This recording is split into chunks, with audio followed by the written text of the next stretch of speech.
num tempo que ainda não existe, num mundo onde os deuses caíram, ergue-se uma nova lenda. Não o Thor que conhecemos, não o herói, mas o carrasco, o deus da morte. O Ragnarok não veio como nas lendas. Não houve glória, não houve bravura. Veio como um vírus silencioso, consumindo reinos, destruindo civilizações, apagando estrelas inteiras sem um grito. A Terra, reduzida a cinzas e poeira.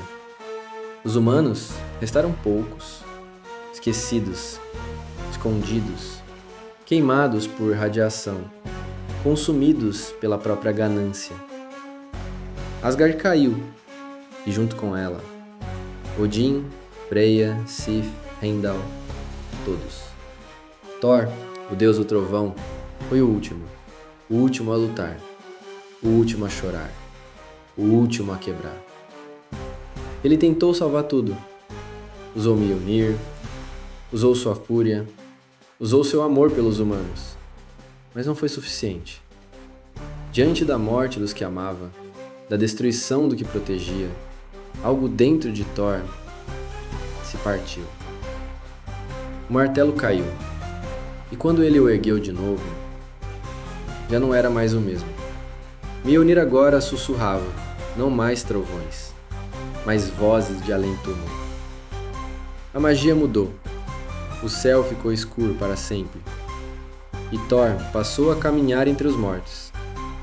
Não mais como herói, mas como juiz, carrasco e guia.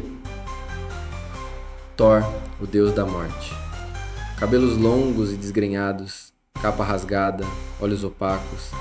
Seu novo martelo, não mais de justiça, mas um crânio de dragão forjado no inferno de Muspelheim. Cada golpe, uma alma ceifada. Cada passo, uma legião o seguia. Mortos que ele mesmo guiava em silêncio para o além. E foi assim que ele se tornou lenda entre os sobreviventes. Alguns o temiam, outros o veneravam, mas todos sabiam. Quando Thor aparecia, alguém iria morrer, ou descansar para sempre. Mas mesmo na morte, a rebelião. Dos desertos eternos da terra destruída, surgiram falsos deuses, máquinas que fingiam ser deuses, demônios de outra realidade.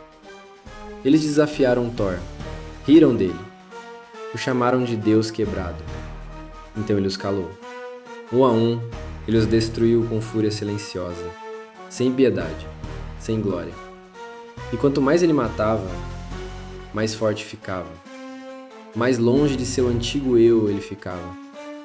Em um dos confrontos mais cruéis, ele enfrentou o último deus vivo, Loki. Não o irmão travesso, mas um Loki corrompido pelo poder, envolto em sangue e loucura.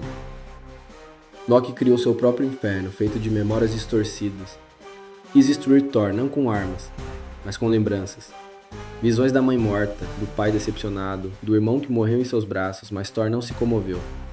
Com um golpe seco, rasgou o tempo, quebrou a ilusão e arrancou a alma de Loki do próprio corpo. Sem uma palavra, sem um lamento. Foi ali que se tornou mais que um deus, mais que um guerreiro. Thor se tornou o fim, a morte com forma, a tempestade final. E agora ele vaga, pelos desertos das estrelas mortas, pelas ruínas dos mundos, guiando os mortos, procurando redenção, ou talvez apenas silêncio. O trovão não ecoa mais, a chuva não cai, só ele permanece. Thor, o deus da morte, o último eco de um universo que falhou. Mas nem mesmo o fim do mundo traz paz para os deuses. Thor carrega um fardo maior que o próprio Mjolnir, um fardo invisível, o peso da culpa. Ele se pergunta todos os dias: será que poderia ter impedido o fim? Será que, se tivesse ouvido os avisos de Heimdall, se tivesse confiado em Loki antes da traição, se tivesse protegido os humanos com mais força, será que Asgard ainda existiria? Essas perguntas o assombram mais do que os mortos que o seguem. A cada passo sobre os ossos do antigo mundo, Thor sente a dor das almas que não conseguiu salvar. Mas ele não foge, ele não corre, ele encara cada rosto que o observa com olhos sem vida, porque agora ele é o responsável por levá-los adiante. Nas ruínas de Jotunheim, Thor encontra os últimos gigantes do gelo, velhos, cansados, morrendo de frio e fome. Eles não atacam, apenas pedem descanso. Thor ergue seu martelo, agora envolto em runas negras, pulsando como um coração condenado, e libera as almas dos últimos inimigos que, um dia, juraram destruir sua terra natal. Ele não guarda mais raiva, a morte é a única justiça agora. Em Alfheim, o reino dos Elfos da Luz, restam apenas sombras, um lugar que já foi repleto de beleza, cor e magia. Agora é um deserto branco, silencioso, coberto por uma névoa que consome tudo. Thor atravessa esse mundo sem emoção. Mesmo diante das fadas agonizantes, mesmo ao ver a natureza morta, ele não chora, não lamenta. Ele já chorou tudo que podia. Mas no fundo, muito fundo, há um sussurro, uma memória que insiste em sobreviver. Jane Foster. Ela aparece nos sonhos que Thor finge não ter, nos fragmentos de lembranças que sua mente danificada tenta apagar. Ela o chamava de herói, de esperança, de amor, e é nesse fio de memória que a centelha de humanidade ainda queima, escondida, protegida, quase morta, mas viva. Em um momento de rara dúvida, Thor se ajoelha no centro de Nidavellir, o mundo dos anões, agora completamente destruído.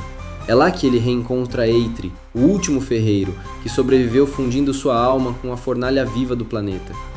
Eitri entrega a Thor uma nova arma, Ginnungagap, um machado forjado com as cinzas de estrelas mortas e os ossos de deuses esquecidos.